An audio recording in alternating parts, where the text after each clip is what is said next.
മക്കളോട് വർത്താനം പറയുമ്പോഴേ രക്ഷിതാക്കളെ സ്വീകരിക്കേണ്ട ഒരു സ്ട്രാറ്റജിയെക്കുറിച്ച് ഖുർആനിലെ പല സ്ഥലങ്ങളിലായിട്ട് പറയുന്നുണ്ട്.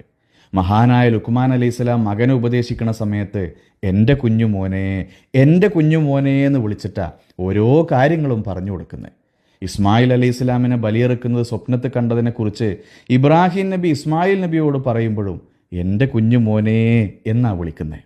സൂര്യനും ചന്ദ്രനും 11 നക്ഷത്രങ്ങളും എനിക്ക് സുജൂദ് ചെയ്യുന്നത് ഞാൻ സ്വപ്നം കണ്ടു എന്ന് യൂസുഫ് നബി വാപ്പാനോട് പറയുമ്പോഴും യാക്കൂബ് നബി മറുപടി പറയുന്നത് എൻ്റെ കുഞ്ഞു മോനെ എന്ന് വിളിച്ചിട്ടാ.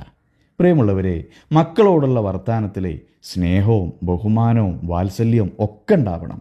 സ്നേഹത്തോടെ വിളിക്കാൻ ഒരുപാട് പേരുകൾ ഉണ്ടാകുമ്പോഴും പുറത്തു പറയാൻ പറ്റാത്ത പല പേരുകളുടെയും കൂടെ മോനേന്ന് ചേർത്തിട്ടാണ് മക്കളെ വിളിക്കുന്നതെങ്കിലേ നാളെ ഇതേ മക്കൾ കാരണം നാട്ടുകാർ നമ്മളെ പല പേരുകളും വിളിക്കുമ്പോൾ ഒന്നും പറയാനാവാതെ കേട്ട് നിൽക്കേണ്ടി വരും.